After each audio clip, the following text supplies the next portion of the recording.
Yeah, thanks for having me. I always like coming to do things like this because I always feel a little less crazy when I get around people that want to do this sort of thing with me.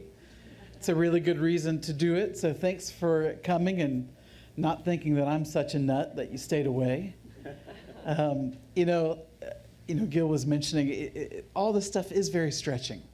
And we'd be lying if we said that this was just going to be the most effortless transition possible, like getting into these heavenly things and talking about the things that I really want to talk with you about this whole weekend.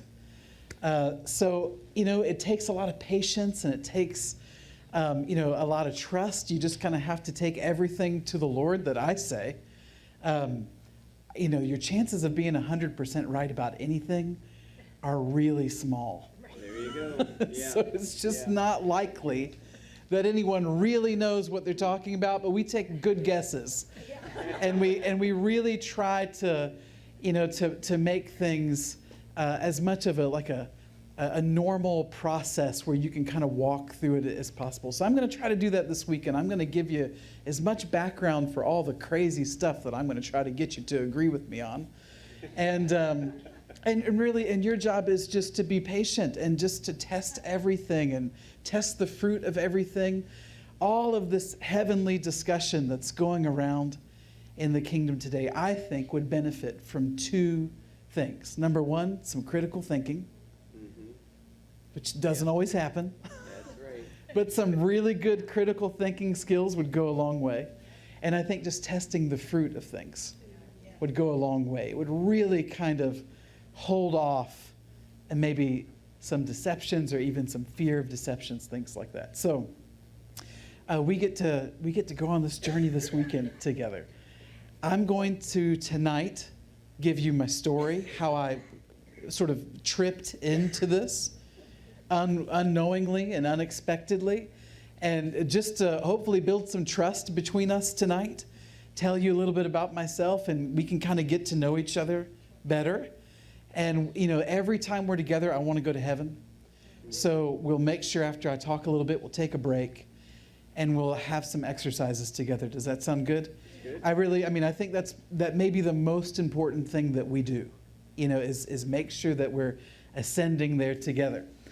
Tomorrow, I'll probably start with all the cosmic clock information. I'll talk a lot about the stars tomorrow.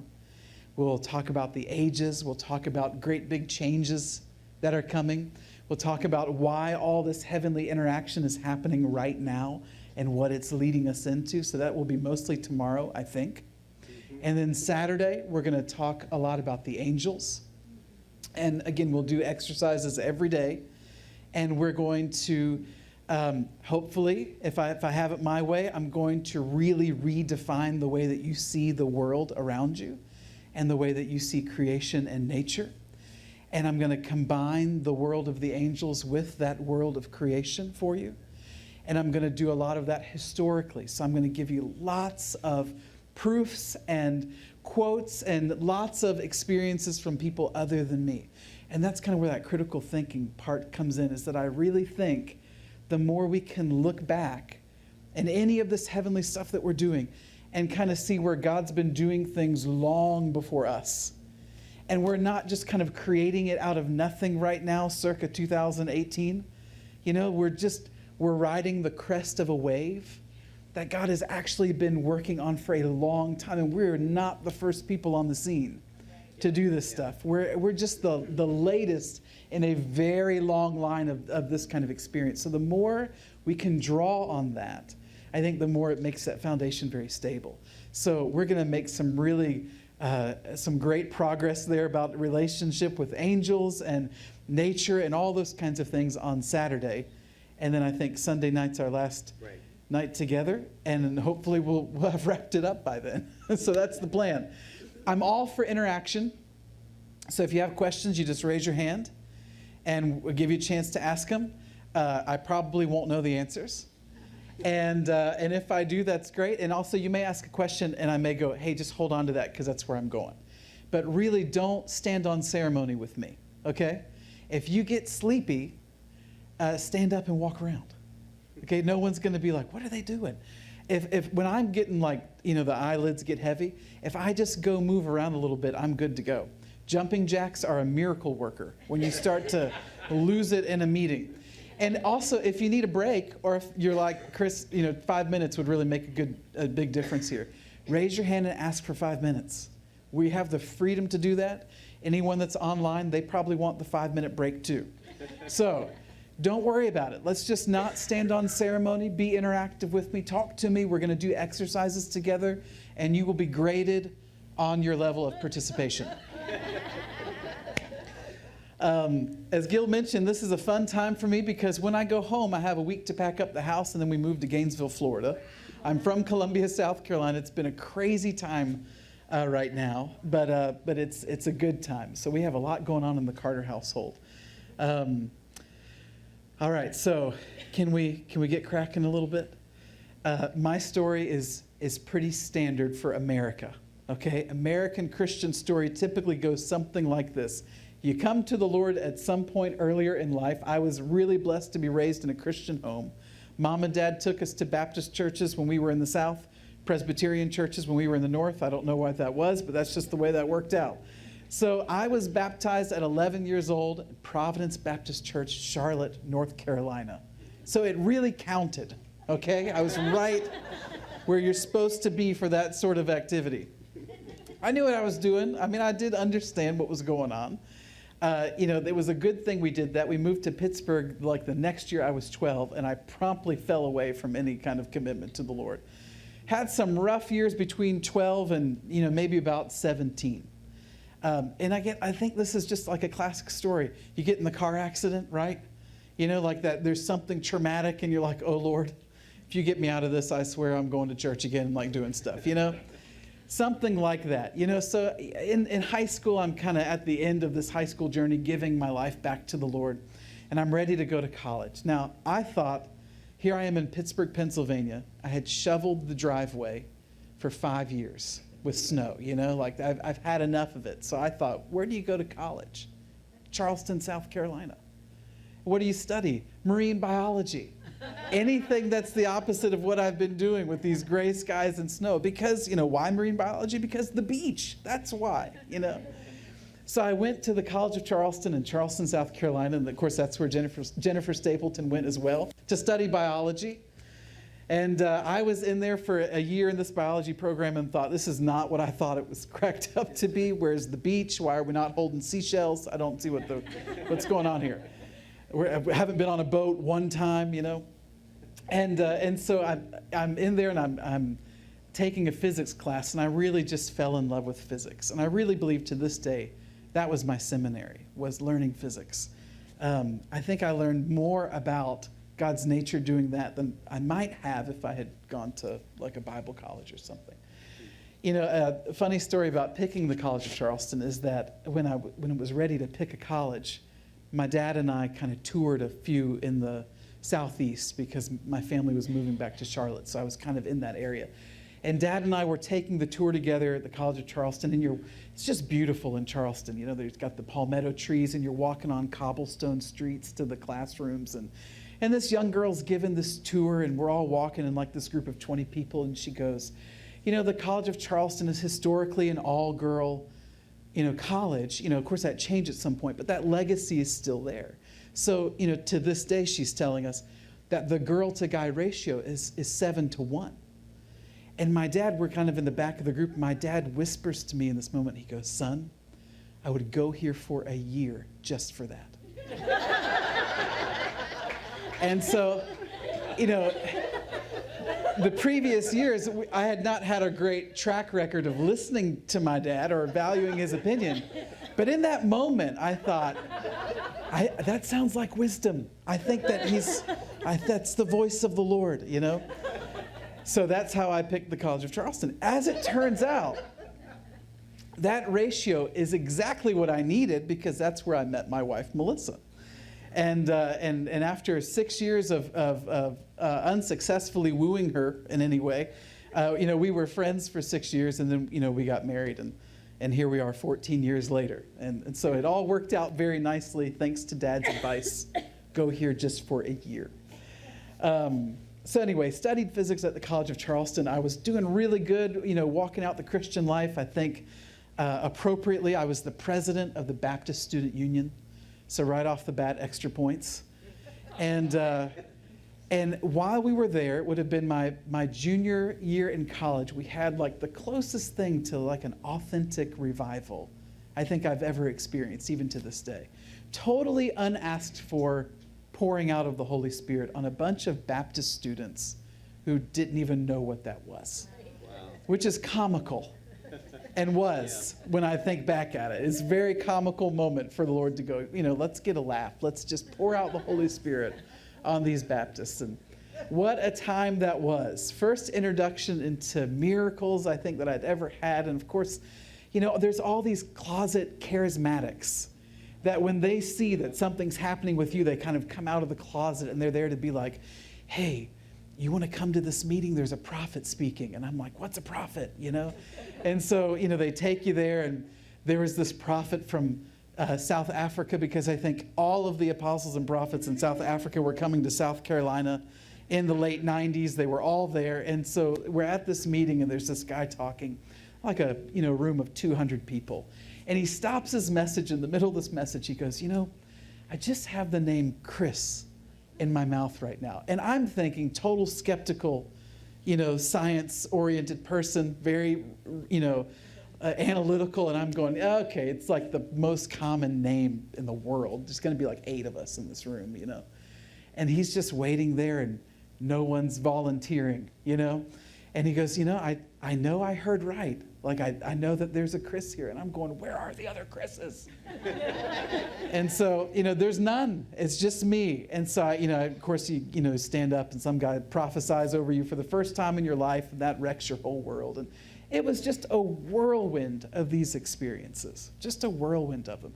Probably one of the most, it was just one of the most dynamic times with God that I'd ever had, because it seemed like as soon as I would ask God a question, there was the answer. As soon as I just wondered about something, you'd open your Bible and the scripture would like pop out and blast you in the face, and you'd never seen it before.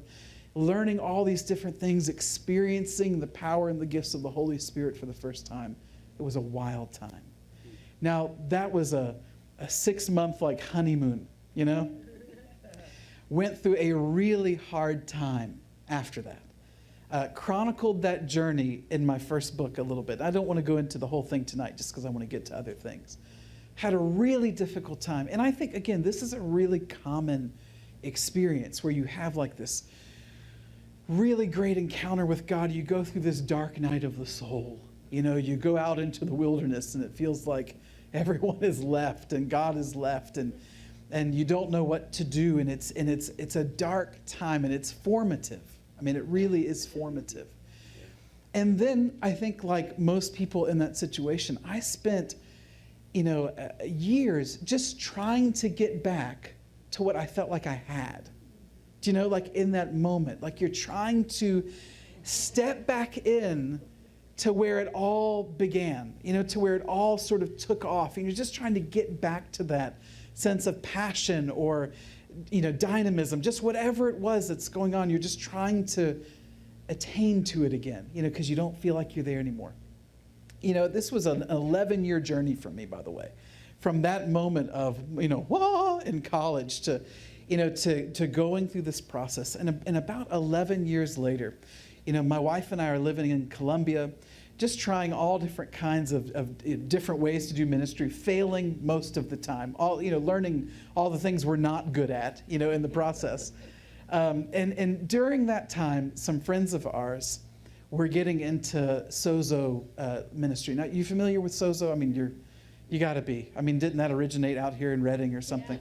I think of it as really polite deliverance. It's deliverance without puking in a trash can. I mean, it's, what I mean? It's. We just kind of cut all that out. No one's head turns around or turns green or climbs a wall or something like that. It's very polite. It really is just taking these issues, typically through memories, and you're taking them to Jesus, and you kind of imagine Jesus going through these things with you. Really wonderful things happen. So they were learning this in Colombia. And I was watching them kind of do this at some of their meetings there. And I thought, I really want to learn this. So I thought the best way to learn it is to go through it.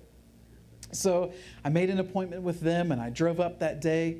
And before I walked in their house, I just went, well, Lord, I know you can always be more free.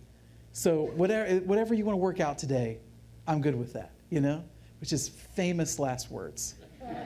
Just, that's the setup right there. You give God permission to do something. So I walked into their house, and we're sitting in their living room, and we just start to pray. And I mean, the moment we said go, I started seeing. Now, again, had lots of years of charismatic Christendom here, so I'm familiar with the idea of seeing something, a flash of a picture when I'm praying for someone, like giving them a word or a vision, a dream, all that. I knew you could see things that weren't necessarily in this zone. So I knew that was possible. This was like seeing, and it just went on and didn't stop. And it did that for 3 hours. And the first the first 2 hours of this experience is me just boohooing and blowing snot everywhere. Just from working through stuff I had no idea was in there. But when you start your journey holding on to prison bars in this cave, and Jesus is on the other side with a key, you're in for some really intense work, And so 2 hours of just walking through this is the splash zone. Those of you that's like at SeaWorld, I see it's only a few brave souls. Wear a poncho, you'll be okay. It's just a joke, but I do want some water. So 2 hours of working through stuff. I remember specifically this one moment where I'm in this cave. Jesus has got me out of this prison cell, and there is clearly this adversary there that's like waiting to judge me. And I'm sitting at this table with Jesus, and I feel like he just wants me to write down everything that I need his forgiveness for, because here's this adversary just waiting to get me on all of it. And so I'm boohooing and blowing snot everywhere, and I'm writing stuff down. I think I got 3 things down before I watched Jesus snatch that piece of paper out and walk right over to that adversary. And I'm in the spirit going, I wasn't done. Like, there's 3 of 180, we were just getting started, And he snatches it out and he brings it to that adversary and sits right back down at the table with me. And I go, what did you do? And he said, I just took it over and said, I'm going to forgive him of everything he asked me for, just to settle it, right like that. No need to go through it. I'm just going to do whatever he says, just to settle the issue. Walked through all sorts of things like that, had a real moment with Jesus at the cross. And when all of that was done, he walks me to this table, this kind of like long rectangular. I think of it as like a communion table only because of those Renaissance paintings of Jesus, with the 12, and he's all leaning over here and the other guy's leaning over here. It's Da Vinci, isn't that who did that one? And so that's in my mind. So we're at this rectangular table, and he sits me at one end of it. He goes around and sits at the other long end, and there's 4 chairs on this side and 5 chairs on this side. And I'm just looking, and the people that are like this couple that are helping me walk through this just go, well, who do you think sitting there? And I said, well, I think they're people. I think they're actual people. And they go, well, ask who that is. And I said, well, who are you? And he goes, I'm David. And I went, David? I knew a David in college. I hope he's not dead and I'm in heaven. And, can be dense, can be a little dense. And, and so sure enough, he goes, no, I'm David from the Bible. Now, this is the first moment in this whole experience that I thought, I'm somewhere else. I don't know where I am, but I'm not walking through like a memory or a sozo experience. Like something's going on here, because this is David. And as soon as he says that he's David, I could see everyone else around the table just by knowing them. That's David and Moses and Elijah and Elisha. Jesus at the head of the table here with this grin on his face that borders on goofy. Like, joke's on you, Chris Carter. You had no idea what we were going to do today, And then around this side, I think it was... Isaiah, Ezekiel, Matthew, Paul, and John. And they all went around and had something to say. You know, David looks at me and he goes, just worship him. And while that was predictable, when Moses speaks up and says, never underestimate him, that's when I went, oh, this is like a real person. Like this isn't some figment of my imagination. You're a real person, a real man with a real thing to say that's specific to you. They all went around. I remember I get to John at this end of the table, and he looks at me with kind of a wry smile, and he goes, all you need is love. And I went, now when I say that, people are like, are you sure that wasn't John Lennon? I'm like, pretty sure. Pretty sure. You know, we get through this whole experience, and they all offered something to say, and I'm still boohooing and blowing snot everywhere. And Jesus takes me up from that table, and he walks me. You know, we're going to leave this cave, and we're standing in front of this gold door. And in this moment, I'm dressed differently. We're probably 2.5 hours into this experience. I'm dressed differently. He takes out that key that he'd showed me at the very beginning, 2.5 hours before, when he's on the other side of the prison bars. And he unlocks that door, and we walk in. Now, the first step that I took in to the, over the threshold, it was like seeing static. It's just like my brain just went bloop and just clicked off, It took me a minute just to calm down and just acknowledge what I'm seeing and not write anything off as being wrong or unspiritual or whatever. So when I just went with that first impression, I'm saying to the couple that's there with me in the room, okay, I see us on this gold translucent walkway. And Jesus and I are walking along that walkway. And below, I can see this lake of fire. And above me, I can see the cosmos, like the firmament. And as we're walking on that pathway, we start just to, like walking up stair steps, we start just to float up into the cosmos, which if you're paying attention to the story, that's the direction you wanted to go. So just to make sure you're listening. So we float up into there, and I'm just sort of suspended in the heavens with Jesus. And I remember at one point he opens up his hand, and he's got these jewels in his hand. He just sort of throws them out into the cosmos, and they form like planets and stars, and just this beautiful experience. Still floating in the heavens, he brings me to, again, in my mind, a communion table, wooden, rectangular. And we sit down, and it's the first moment in this whole experience that I felt like I just need to be close to him and just look at him. And so I sat right next to him at that table, not like on opposite ends, right next to him on one of the sides. And I turned to face him, and I just looked at his face, and I felt like I just liquefied and just poured into his eyes and like just went into him. And I had this sensation of just falling and sinking into him, like into like a well. But it was a well of love and acceptance. And it was the two words, the two words to describe the feeling of it was just love and acceptance and love and acceptance. And the more I fell into it, the more loved and accepted I felt, until I hit some point in falling into this that I felt probably for the first time in my life, 100% loved, 100% accepted. And then I kept falling even more, like past that point.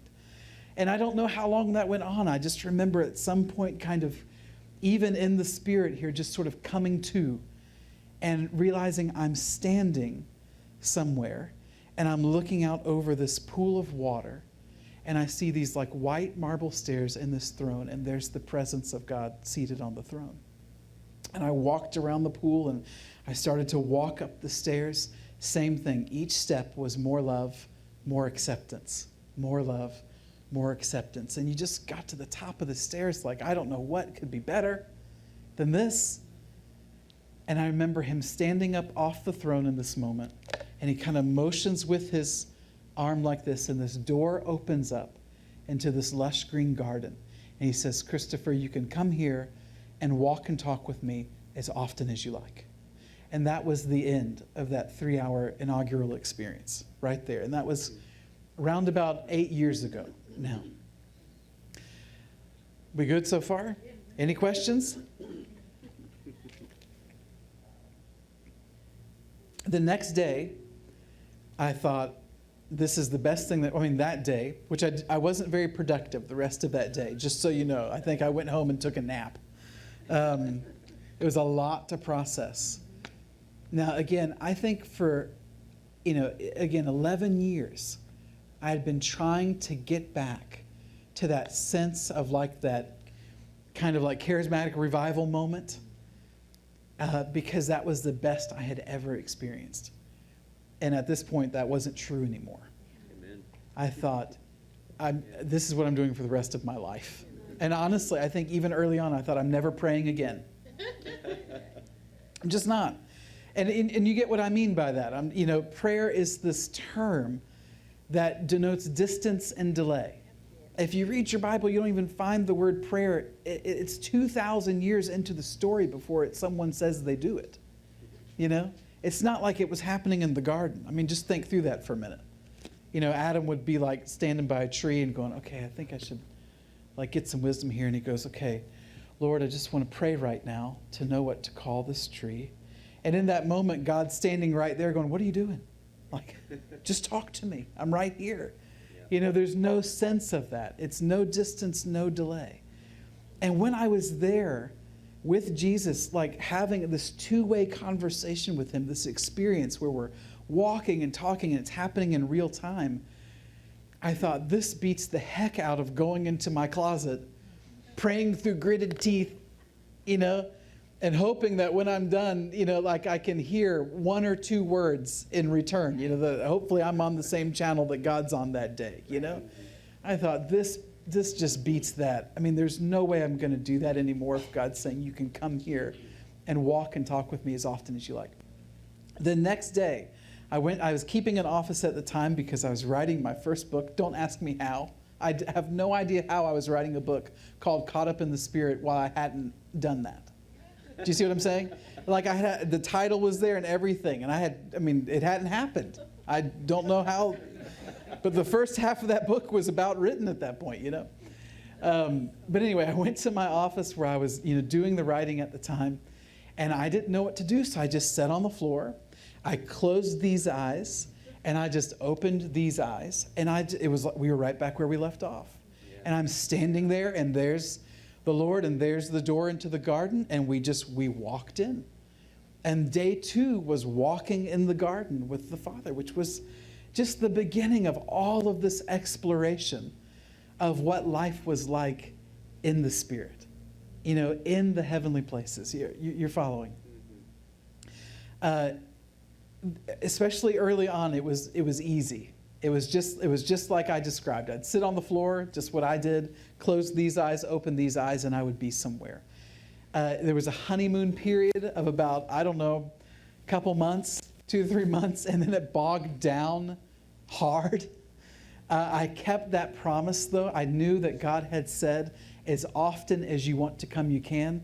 I think my limit one day was I was so determined that this was not going to be denied me. I think I spent 4 solid hours in prayer trying to get there for like 5 minutes of that experience, because I knew he said, as often as you want to come, you can. Now, what I learned in those months of it bogging down was that it's not hard, I was making it hard.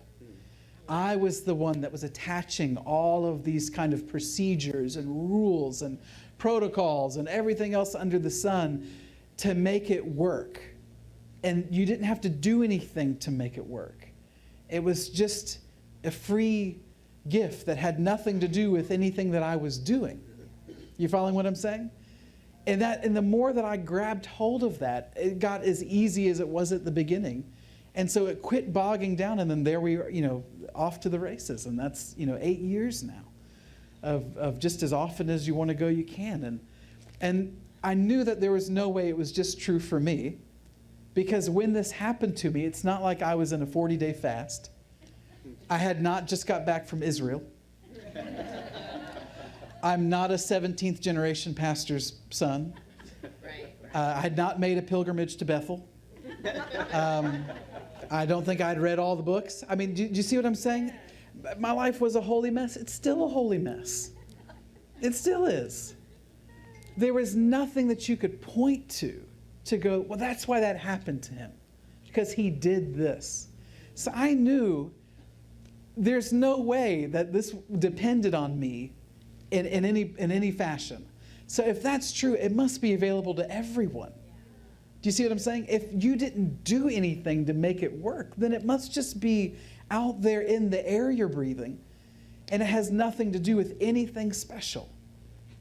You're following? That's good. Let me take another sip of water here. Good so far? Questions, comments?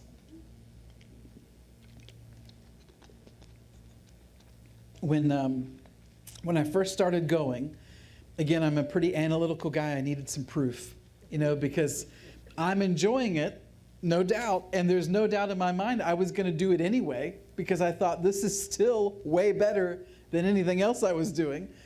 So even if there had never been proof, I still would have done it. However, God being so great decided, let's show him how real these things are.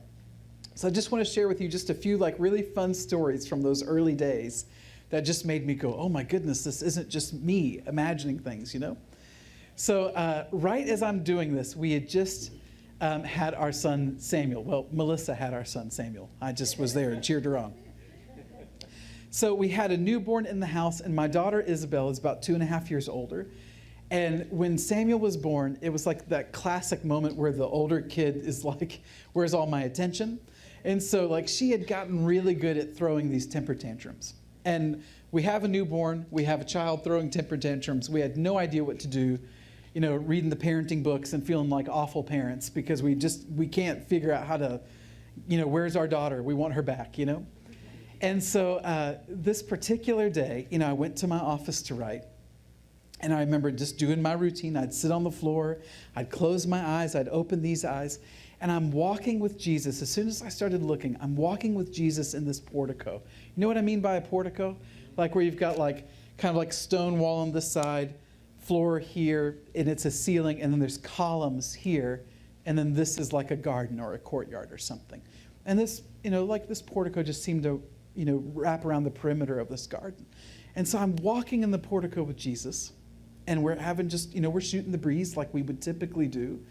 Don't always have to intercede for 18 different things. We were just talking, just getting to know each other. What's your favorite color? Stuff like that, I'm not exactly joking. So just keep that in mind. It's okay to ask God what God's favorite color is. He might have a different answer for everybody.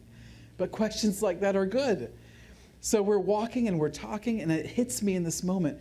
This is a great time to ask for stuff because I'm here with Jesus. So without knowing it, I reverted back into prayer mode.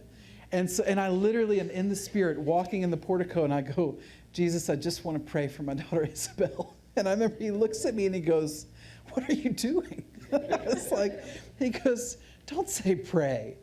He said, just talk to me. And I went, I have no idea what to do. I feel like a terrible parent. This is what's going on. I'm at a loss here, Lord, And I just kind of as casually as I would tell you.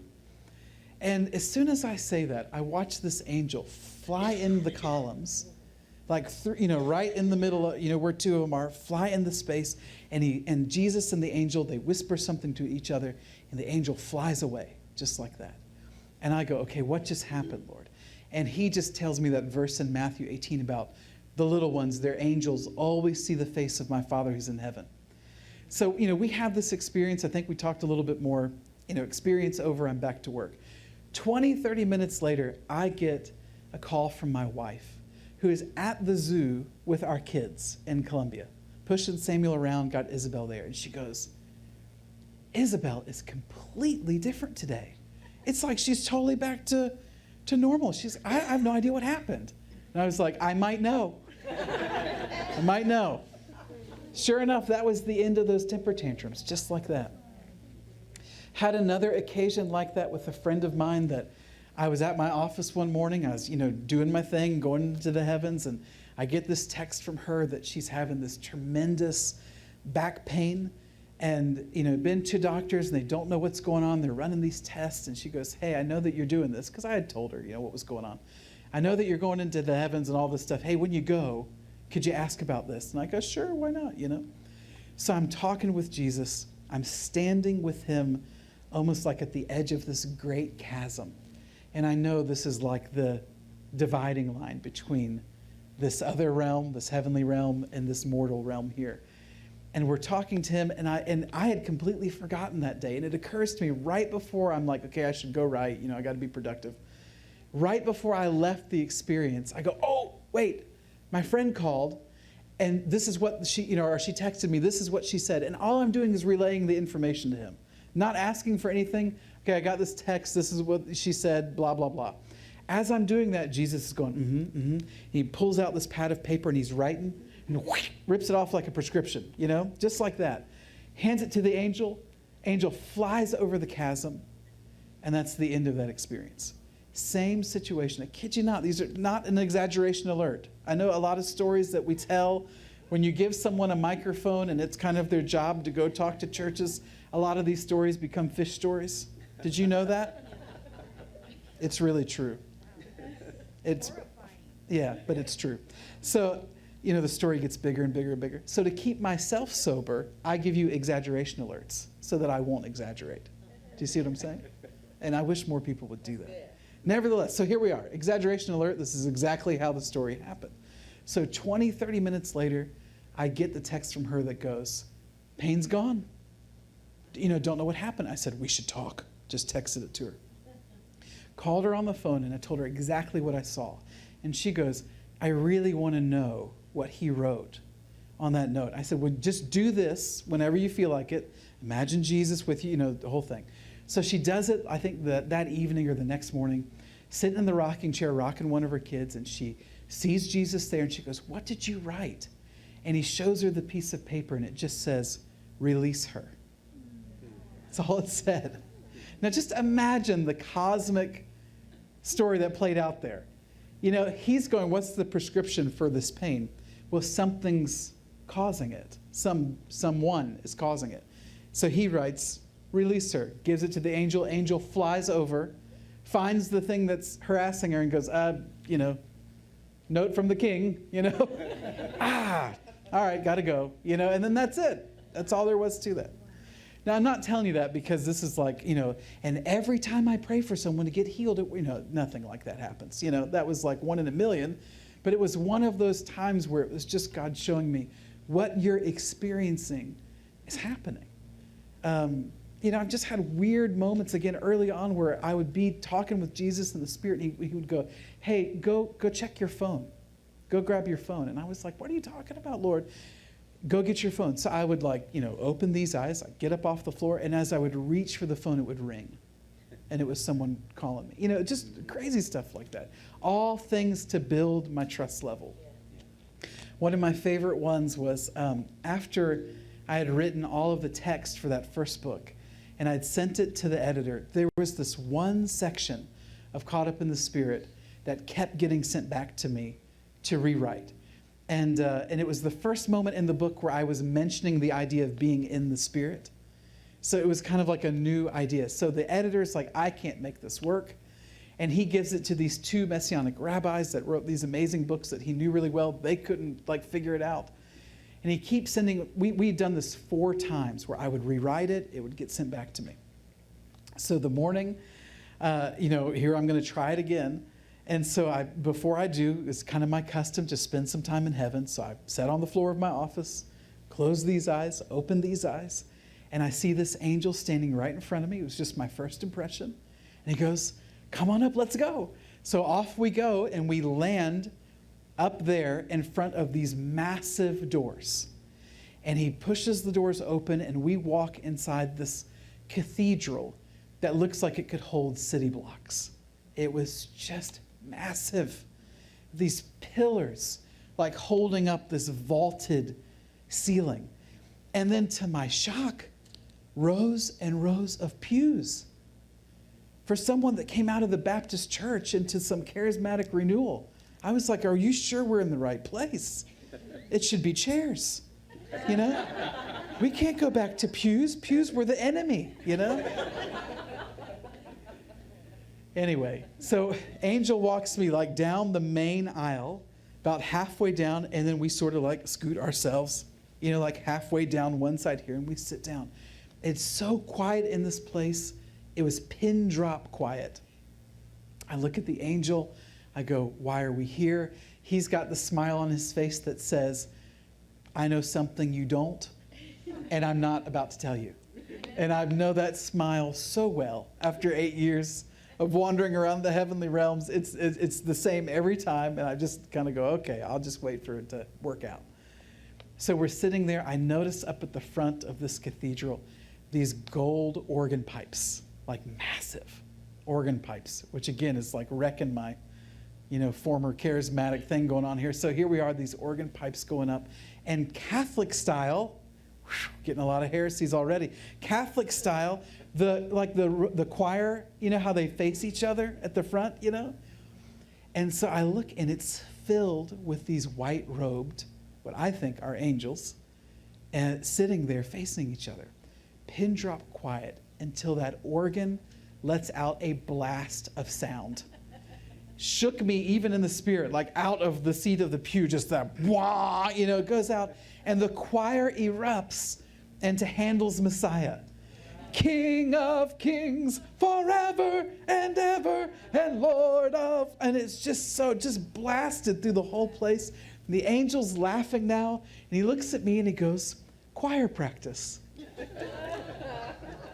And then, after a snicker, he says, no, he says they're practicing for Jesus' return.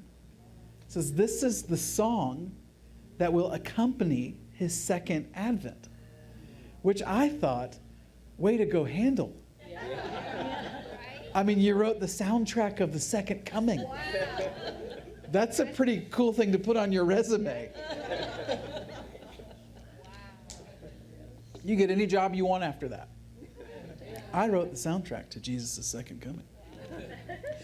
So they're just busting out Handel's Messiah. They're practicing the whole thing.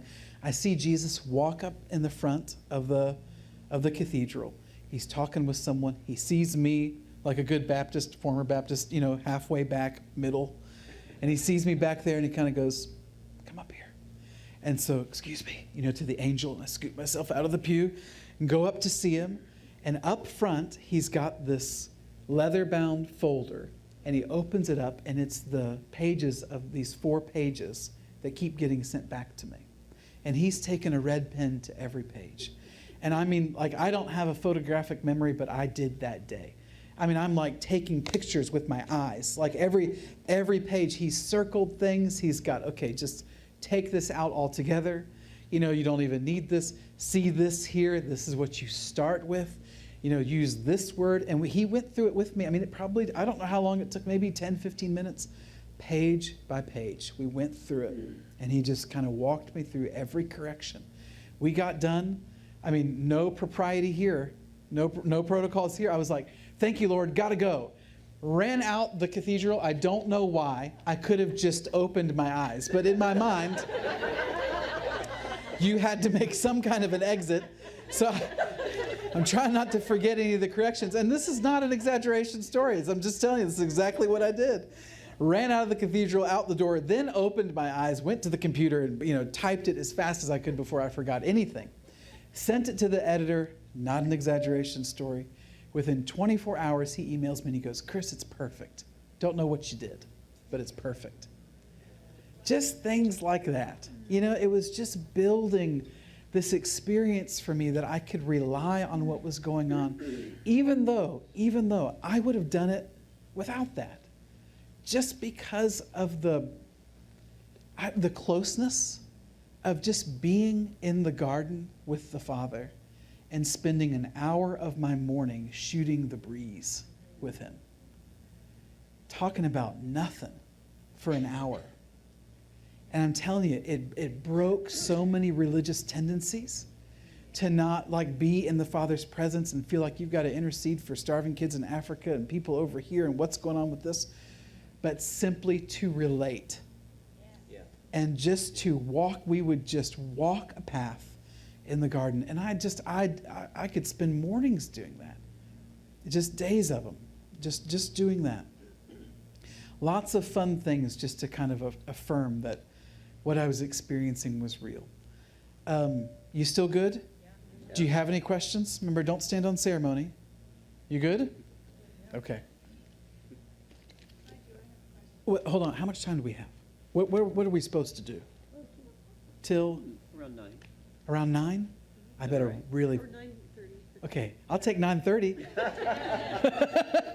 Yes. Okay.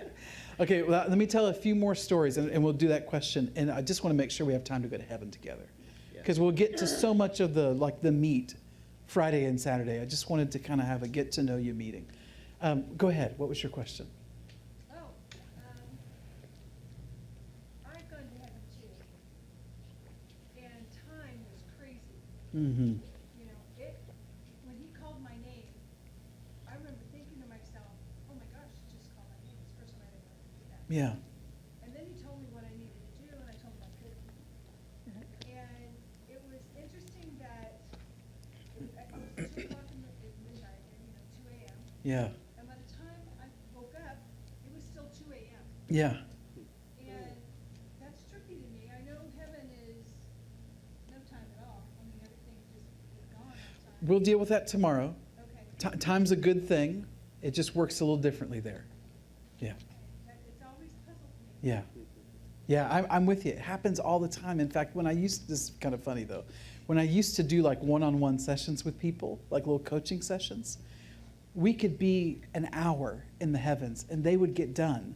I'd go, how long do you think that was? And they'd go like 10 minutes. I was like, no, that was an hour of my time. It's 10 minutes of your time, but that was an hour for me, walking you through this, being your cheerleader, which is why I charged for my time and not, I'm just kidding. Just a joke. Just a joke. Moving on.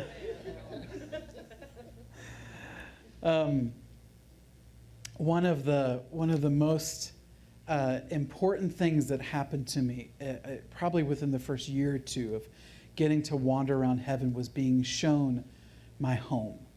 So, you read when Jesus is about to ascend in these latter chapters of John, he says, if I go, I'm going to prepare a place for you, so that where I am, you may be also. Well, I remember the day so well. I mean, I had probably spent a year visiting the homes of angels. Like I had been to Michael's house, I'd been to Gabriel's home. I, just wandered around exploring all these different parts of heaven. And I remember walking onto this grassy plain. There was an angel, and I'll talk about this more this whole weekend, but an angel that I'd got to know so well named Brennan. And Jesus was there, and Brennan, maybe a few others. And we were walking on this grassy plain with this cliffside right here overlooking this ocean. And, good drop, and then the ocean. And this palace that almost looked crystalline to me, perched right on the edge of that cliff. And between me and that palace was this, almost like this 2-tiered waterfall that's pouring over a short distance here, meandering over that grassy plain, and then plummeting over the cliff into the ocean. And I was like, this place is amazing. Whose is this? And they were like, it's yours. And I remember we walked into this place, and it was like a realtor at open house. They were so proud of everything that had been made, and they couldn't wait to show me everything. Now, I spent weeks learning all about this place. I thought, if God's going to show it to me, I'm going to know it really, really well. So total nerd moment here. I mean, I did a full-on schematic on a big artist pad of the dimensions of that home. I know. It was a big nerd moment, but you should embrace that and give it a shot. And I mean to this kind of thing. So I would be in the Spirit in a room, and I would pace out the room in the Spirit. So I would be up there just kind of conscious of what I'm seeing and pace it out, get an idea of how many feet are, this room that I'm in right now. And I could see that door here and this door here. And I spent weeks, and I would just draw the schematic out. I mean, nerd moment. I had a scale. I knew, like, on my ruler, a millimeter was about a foot, and so I worked out the whole thing like that. For the reason that I wanted to be there and it be effortless. I didn't want to go up there and feel like I had to relearn it. Every time I have this sense that this is my inheritance. And I wanted to be in it doing what I'm supposed to do with my inheritance. And I knew if I'm relearning it every time, I won't be able to do that. So I drew the whole thing out, got out the colored pencils, colored everything as if I'm looking at it from Google Maps, until I knew it. And I knew this hallway, this door, this room, and it was effortless to be there. And honestly, that really started my journey, because that was my seat. Do you know what I mean? Like that was, I know we talk about courtrooms all the time. That was my courtroom. You see what I'm saying? It was the one that when I sat in there, I was sitting down in the authority that God gave me to sit down in. You following so far? I want to do that tonight. I want us to, we'll do some introductory exercises, but I want to get you seeing your home. Is that a good idea? You're up for that? Has anyone done that already? So you've got some experience with it? Okay, that's good. Enough that we need to do it for sure. It's 8:46. Let's do this now. Do you want to take a 5-minute break? No. Forget it then. No. Let's do this now so we don't run out of time. And if I have any time left over, then we'll share some more stories and maybe talk about some more things. Is that good? Yeah. Okay, stand up just to, if we were in Catholic church and there was a rail in front of you, I'd have you stand up, sit, kneel, stand up, sit, kneel. Just because it's good to kind of get the blood flowing, okay? Yeah. Now, while you're standing, let me just give you one little tidbit about imagination. I know a lot of you saw the video that Gil and I did recently. So this word imagination is a really powerful word, and it's not what you think it is. So words change meaning over time and culture. They tend to not mean the same thing they once did, and so many words have origins that are so powerful and you don't even realize it. In fact, a large percentage, let's not exaggerate, a large percentage of the words you use every day have astronomical origins. Did you know that?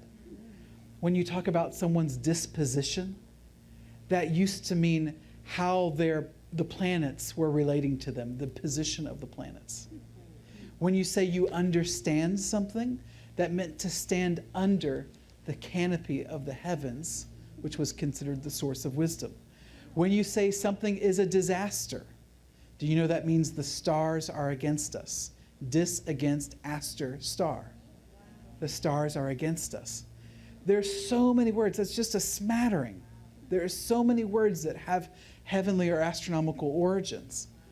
And you use them every day, but so much is sort of lost through time. Now, imagination has a story kind of like this. It's not been around for a long time. Did you know that? The word imagination is a relatively new word, relatively in the history of language, okay? So we're talking like 1,000, 1,500 years new. But what the word used to be, what we only knew it as, was the word inspiration. That's where imagination came from. Inspiration is where our word possession comes from. To be inspired is to have a spirit from the outside come into you, to your inside.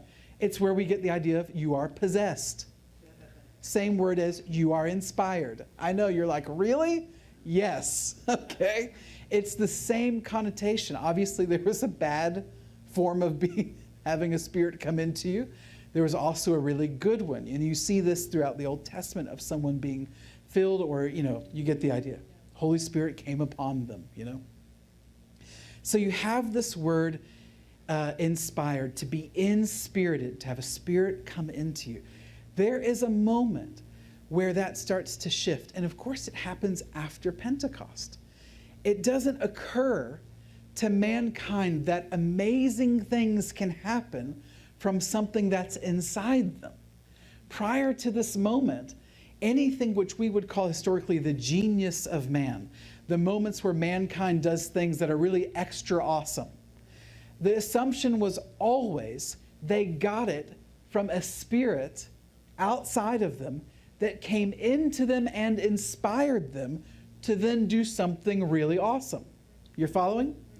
Okay, that's old inspiration. Once we have this moment of Pentecost, there is an inspiration that then stays and doesn't leave. You see what I'm saying? A spirit from the outside came in and remained. And over slowly and gradually, but over that slowly and gradual process, we start to change the way we think about how man is doing the awesome things that they're doing. And it starts to change from something's on the outside coming into, it's coming from within me. Okay? So then the genius of man is not outside, it's within, and it's just a matter of uncorking it to come out. So the word has to change from being possessed to something coming up from in here. And that birthed the word imagination. That it came from within you. It's your imagination that then results in the genius of man. You still good? Yeah. That word imagination then branches at a point in history not that long ago.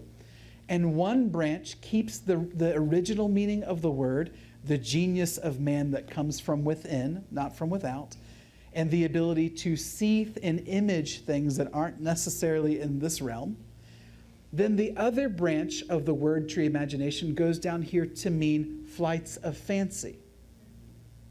Okay, you still there? Mm-hmm. Flights of fancy. That's what you do when you're in the car driving home from work and you're remembering a conversation you had at work and you can see the whole thing play out. That's a flight of fancy. That's your imagination. You can see it. You can remember the sound of the voices. You can probably even remember smells. All of those things. That's the flights of fancy. Then over time, and this happened probably because of the scientific revolution and the technological revolution of just the last couple hundred years, we eliminated this branch of the word tree and just kept this one, which is flights of fancy.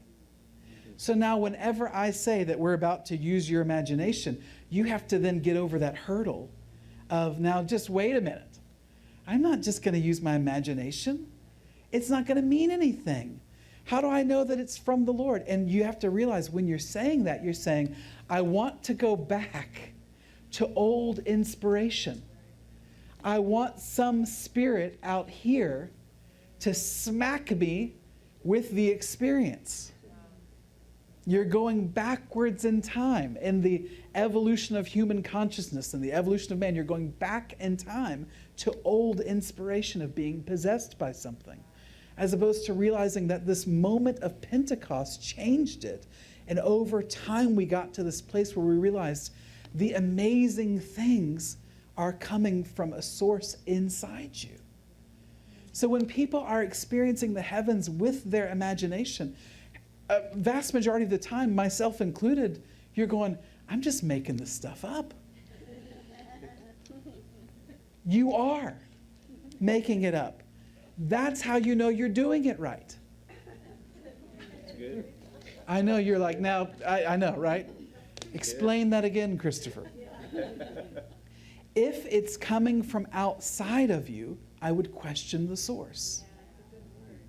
Where's the Holy Spirit? It's in you. It remained. It came in and and we'll get over the it probably tomorrow. And remained. And remained. So when you're going, Chris, I'm just making this stuff up. You're doing it correctly because it should feel like it's coming from you. If it's not coming from you, we should really test this stuff, and test it anyway. Be a good human, test the fruit. But it should feel like it's originating inside your person and not from an outside source. So your imagination, this is, if Paul was writing his letters today, I have no doubt when he said, I pray that the eyes of your heart would be illuminated, he didn't have the word imagination. Did you know that? He did not have the word imagination. It's not in his vernacular.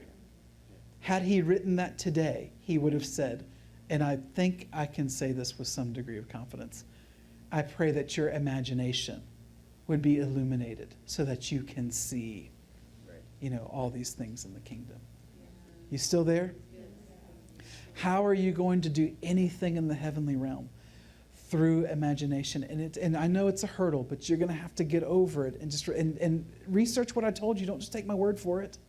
I read a book about the origin of these English words written by Owen Barfield, because nerd moment, okay? And he had a whole section devoted to just this word inspiration and how it became imagination.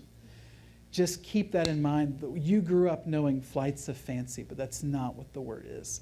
And imagination in our culture is tolerated when you're under 5 and over 70, you know? And in between there, John, you good?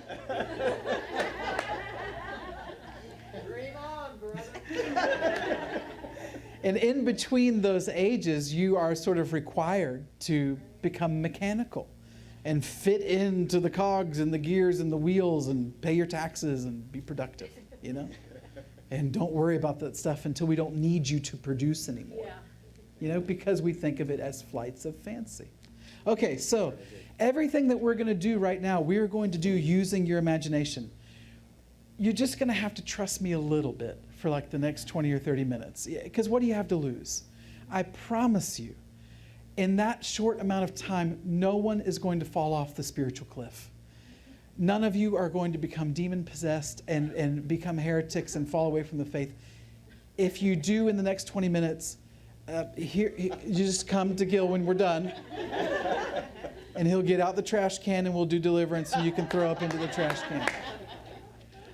But listen, that's not going to happen. It's never happened, okay? What do you have to lose for the next 20 minutes? I just want you to trust your first impressions. Now, why am I going to ask you to do that? Because I don't want you to be your mental traffic cop today. I don't want you to go, okay, these are spiritual thoughts. These can go through.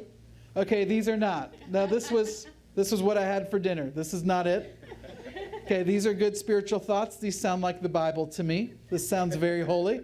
These thoughts go through. I don't know why I'm seeing Chewbacca, so I'm going to put a sign up right there. That's not right. You know, I don't want you to do that. I just want you to trust. Those of you that have done this know that that's happened. I mean, I just want you to trust your first impressions. And I want you to do it because I want you to say in doing that you don't believe that your intellect is more powerful than God's will. Okay? Wow. And that's really what you'd be saying. If you're like, no, Chris, I can't trust the first impressions. Well, that's what you're trying to tell me, is that your will and your intellect is stronger than the Holy Spirit. So just for our time together, all weekend really, but especially tonight when we get started, just trust your first impressions. Okay? Can we do that? Okay. Who has never done this before? I'm not going to make you do anything weird, so don't worry about it. I just kind of need to know. Okay, thank you. Thank you for telling me. We're just going to start out really fun, non-spiritual stuff.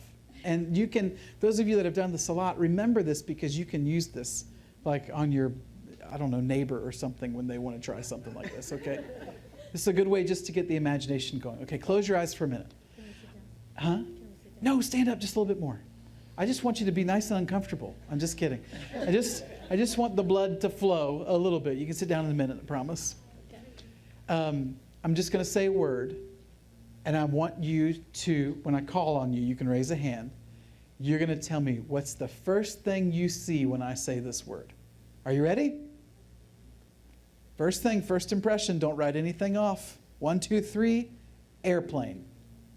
What's the first thing you see? Now, you can raise a hand so I can call on you. I'd love to have a volunteer. Okay, I've got one back there. Let me just go with these two right here. Okay, yes, ma'am. You saw? Sky. Okay, you saw sky. What was the color of the sky? Blue and white. Okay, so the white was from what? Clouds. Okay, were they thin clouds or puffy clouds? Okay, thin.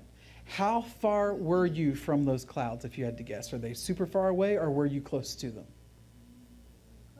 Okay, that's all just from me saying a word. Okay, now back here, I said airplane. What did you see? You saw smoke coming out from the tail. Okay, great. What color was the smoke? Gray. So you saw a plane, obviously. Was the plane, what color was the plane? First guess. Gray. Any stripes on it or anything, or just solid gray? Solid gray, and it was just, a small, like 2 or 4 seater. Okay, small plane. How close were you to that plane? Was it off in the distance, or were you like 30 feet away? What would you say? Or somewhere in between? I was fairly close. Fairly close. That's all just from a word. I'm going to give you another word. This is fun, right? Okay. There's nothing spiritual about this at all, so you can't do this wrong. Okay? Ready? 1, 2, 3. Book. I say book, and you immediately saw what? Now, there's no wrong answers here. Okay, the first hand was right there. What did you? You saw a page number? 39. Now, the 39, what was the color of the ink of the 39? It was black. What was the color of the page it was on? Off-white. If I asked you to look at that page, is there also writing on the page? First guess, don't think about it. Okay. Small writing or big writing? Okay, very good. Let's get another person. Who had a hand up? Okay, right there. I said book, you saw? I saw a face coming out of, and instead it was like sky and clouds. Okay, you saw a face. I said book, and you saw a face with hair? Hair that would look like the sky and the clouds. The hair that would look like the sky and the clouds. Okay, fantastic. I think we're ready to move on. Okay. I mean, if we're there, I think we're ready to go, okay? Now, if you want to sit down, sit down, but I would encourage you to stand just because it's different and you've been sitting. Now, all I want you to do, use the same imagination, and I want you to see the room that we're in right now, exactly as it is, with everything in the place that it's supposed to be in, all the chairs and the instruments and everything, exactly as it exists. Just see it exactly like that. Now, raise a hand high up in the air when you have that picture in your mind. You're just imagining the room that you're in. I should have done this by saying, raise a hand if you need more time. That's what I should have said. Okay, just raise a hand if you want me to wait just a few more seconds to let you imagine the room. Okay, a few more moments here. And again, just like you imagined the book in the airplane, from your memory, just imagine this room with your eyes closed. Now, what we're going to do next is you're going to mumble. You don't have to mumble loud, but mumble to yourself, Lord, where are you in this picture? First impression, don't write anything off. Don't write anything off as being unspiritual or silly or wrong. Trust your very first impression. You said, Lord, where are you in this picture? Now, I'm going to call on you if you raise your hands. And you can just give me in the one word, like where you see him. In the back at the sound booth, yes, sir? Right next to you. Up here, yes, sir? Drum kit. Drum kit. And right next to you? Drum kit. Yes, ma'am, up here. Face to face. Yes, ma'am. Shadowed everyone. Yes, ma'am. He's in the floor, really huge. In the huge. Yeah, in the floor. Yes. And there you are. Yes. You saw him? Right there. Right. Okay, right there. Anybody else see him somewhere different? Yes? I saw him kind of floating in the air, but facing me, right? Floating but facing you. Okay. Now just look at him. You're just using your imagination. First impressions here. Color, clothing, expression. Is Lord wearing clothes today? Don't laugh.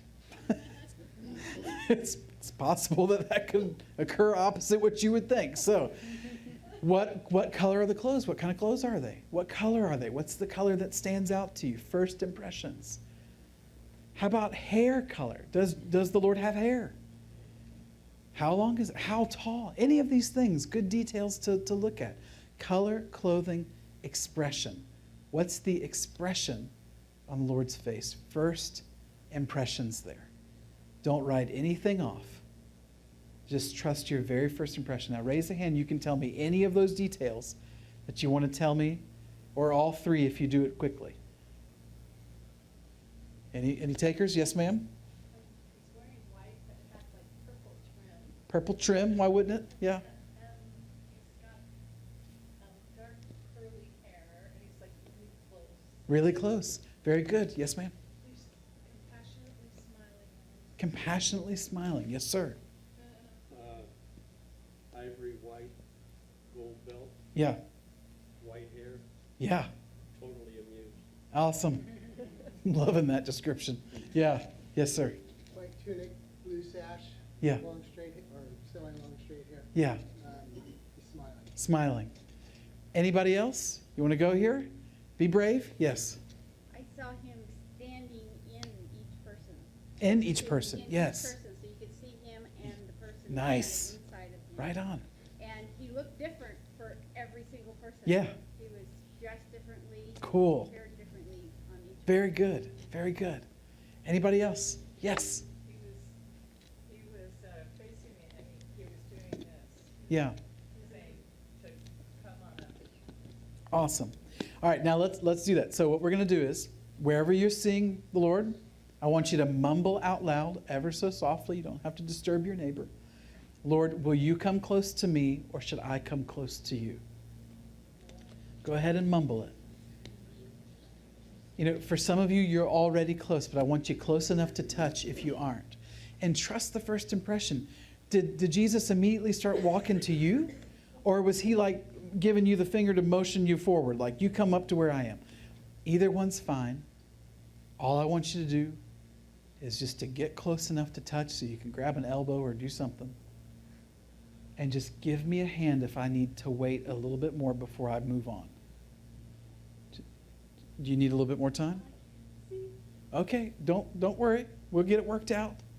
You're not going to be the first person this doesn't work for. I've done this multiple continents, nationalities, through translators, every walk of life imaginable. I've never met anyone that can't see. So I promise you won't be the first one. If you hang on, we'll do some work just one-on-one before we're done tonight. Okay, so close enough to touch. Now you're going to mumble a question. You're just going to say, Lord, tell me one thing that you like about me. First impression. First impression. Don't write anything off as being silly or unspiritual. My smile. Your smile. You can raise a hand, I'll call on you. What'd you hear? Yes. My laugh. Your laugh.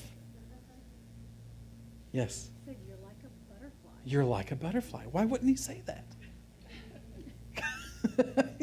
It's just not something I thought Jesus would say. Yes. My blue hair. Your blue hair. Nice. Go ahead, raise a hand, I'll call on you. What'd you hear? Don't be shy. Don't stand on ceremony or dignity or anything else. Just have fun with it. Your passion. Your passion, yes? He said he likes to kiss me. He likes to kiss you. Anybody else? Yes? He likes your heart. And why wouldn't he? Okay, now let's ask another question. This is a really fun one. Wherever you are, remember, you should be close. Don't lose sight of the Lord here. Let's mumble out loud, Lord, tell me one thing that you know about me that I don't know about myself.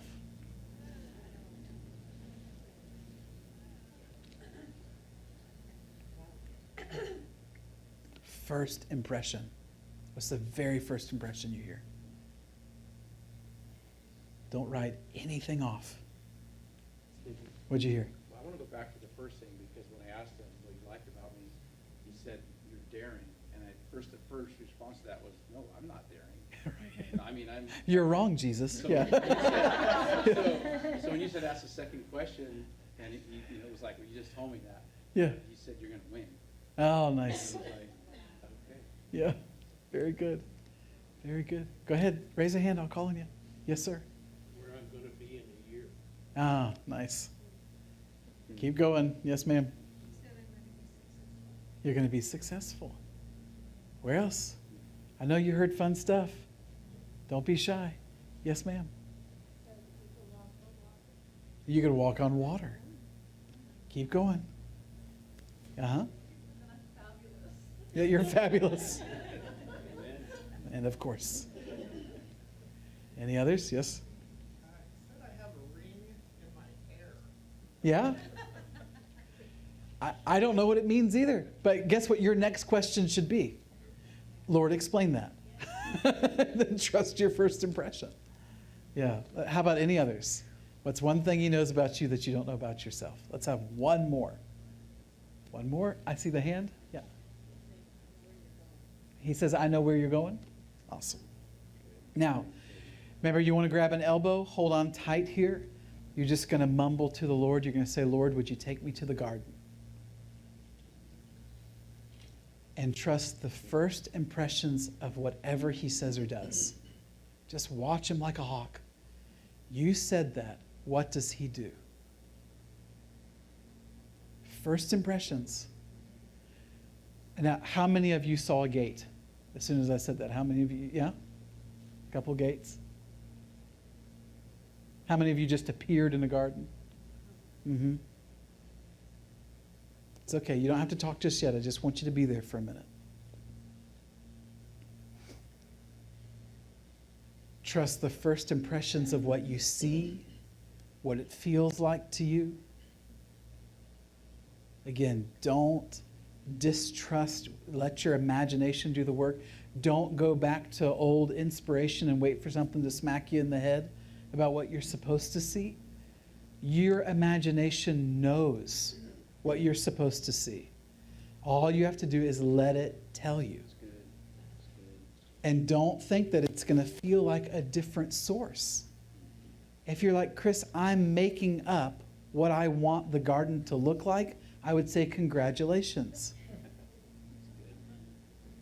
Congratulations, you're doing it right.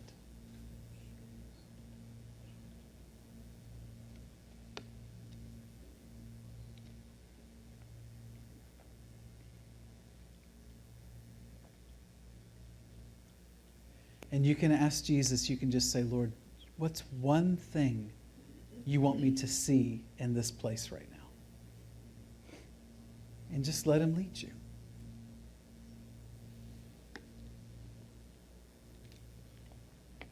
Trust your first impressions of everything Jesus says or does. This is probably a good time for me to tell you, you should keep mumbling to yourself constantly. You can mumble so quiet, even your neighbor doesn't have to hear you. But if you move your lips and keep talking to yourself, it's going to help you tremendously. Just keep talking to yourself.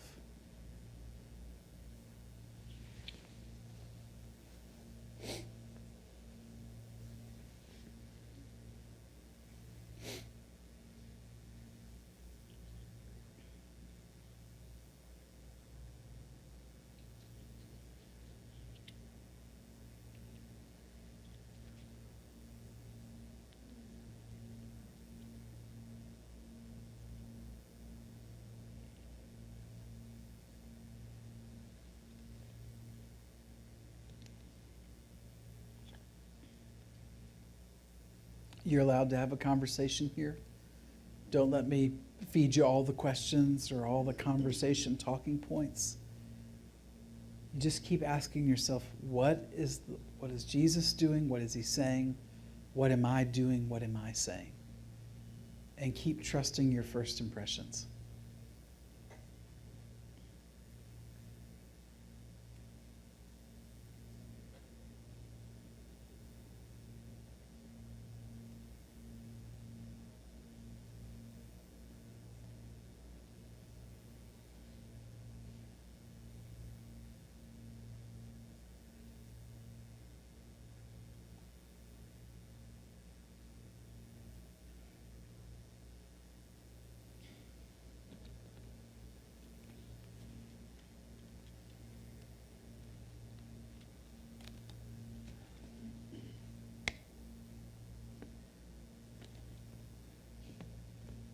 Now, wherever you are with the Lord right now, I want you to kind of take a really good look around.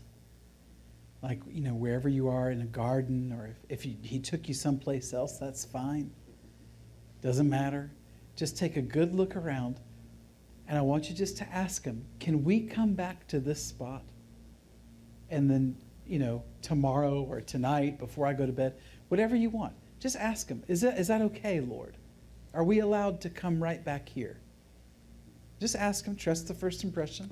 I don't know what he's going to say. I think he'll say yes, but he might tell you, no, I want you to go someplace else. Just ask him and trust it so that later tonight or tomorrow, whenever, you can pick up right where you left off. And before we leave, we're just going to ask one more question. We're just going to mumble out loud, Jesus, what's one thing you want me to remember from tonight?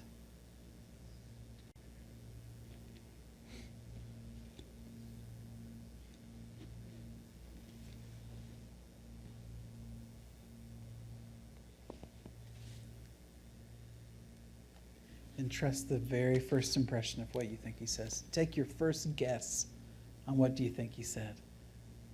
Again, what do you have to lose? You're allowed to guess.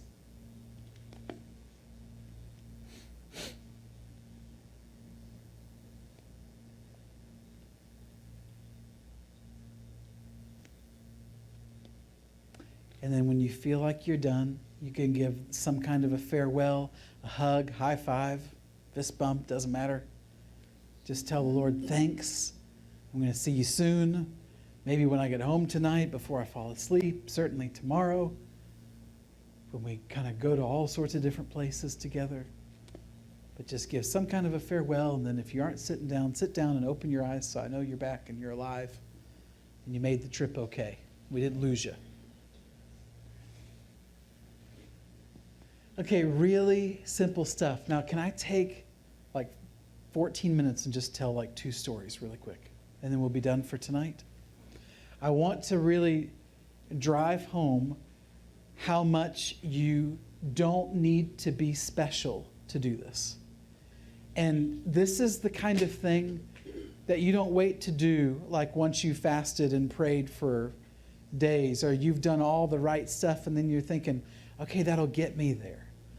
This is the thing you do in your worst moment. This is the thing you do when you know you don't deserve anything.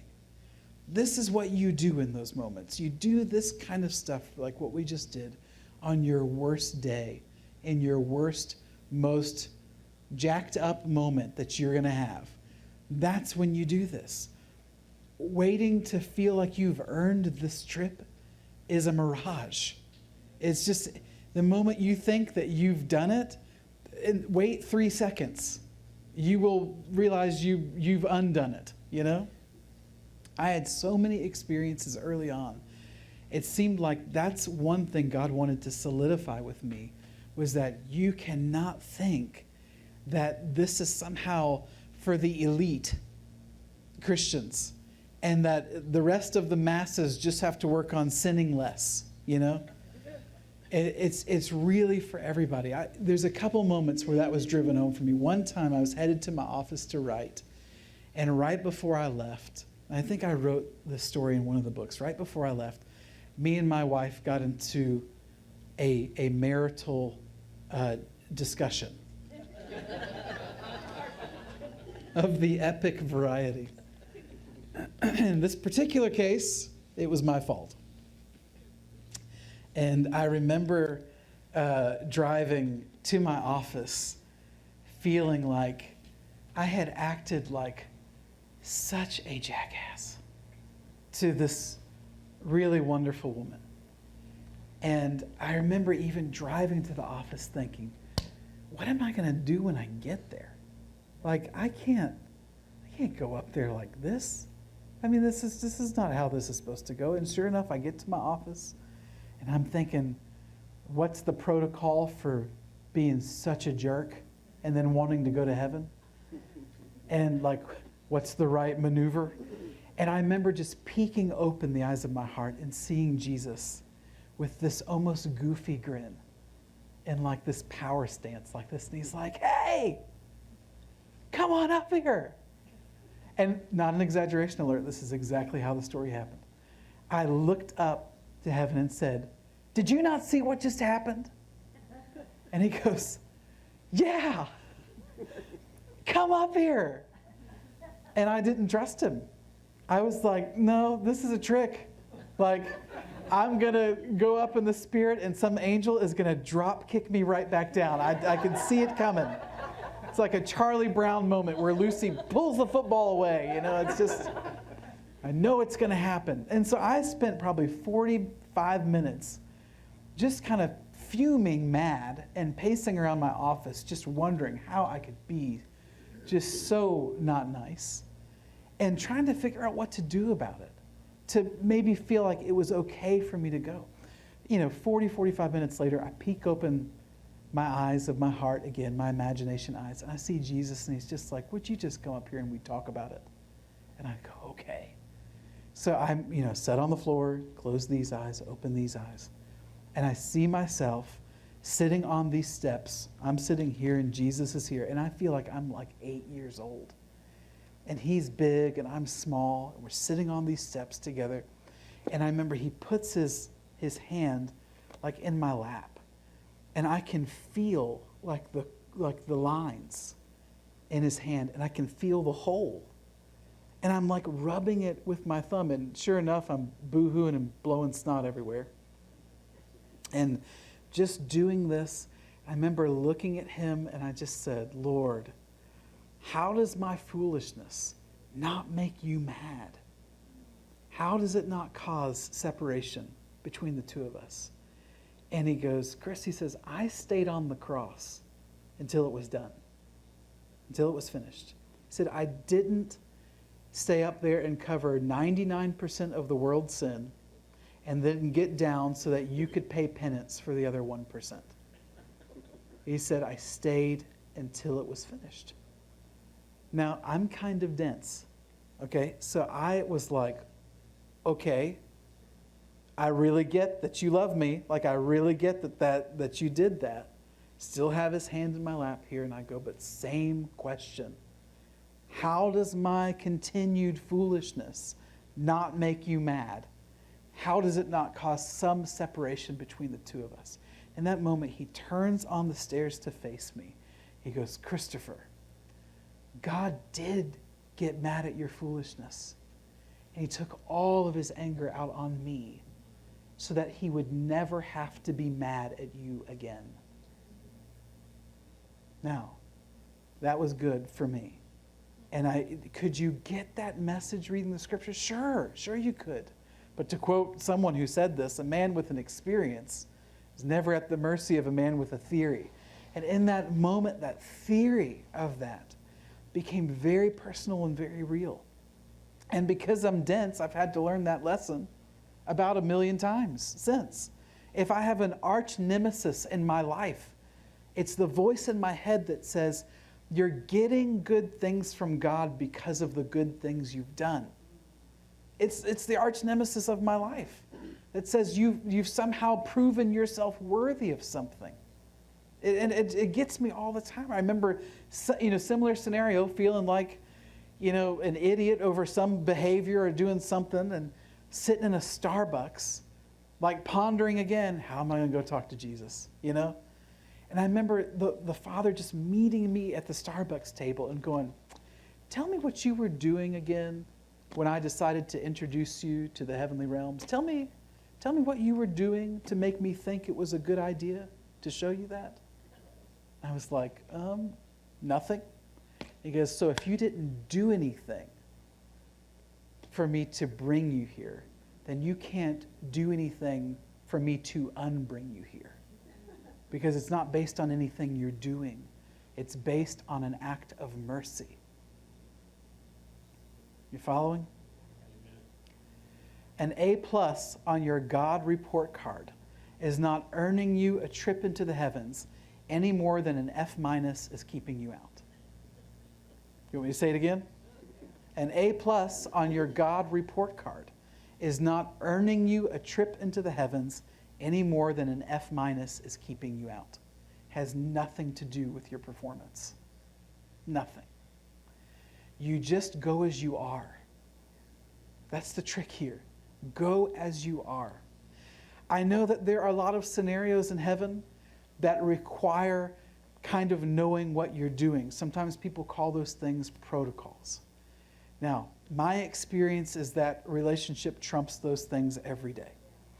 I don't doubt for a second that there are situations in the heavenly realms that require things like that. I'm not saying that that's the case. I can tell you that I've never encountered one. Now, that's because I probably don't do a lot of the kind of governmental stuff that other people are called to do. That's just not my job. That's not my inheritance.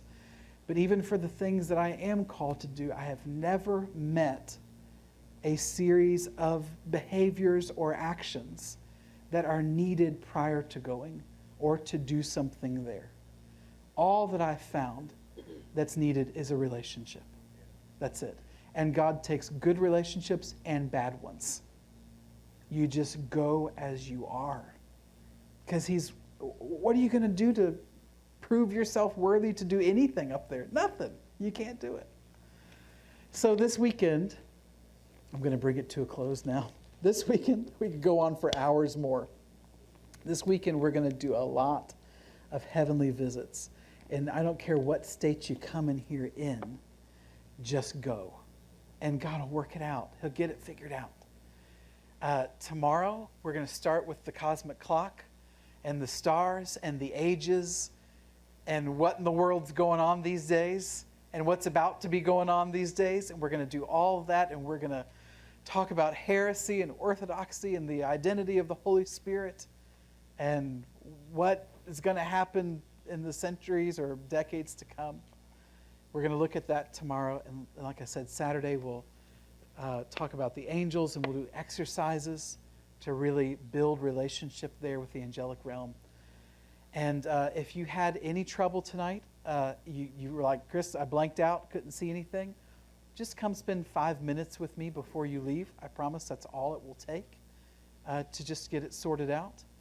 And I'll see you tomorrow. Oh, let me do a shameless product placement moment before we conclude. Definitely. Can I do that? Definitely do that. Okay, so here you go. Here are some books and CDs.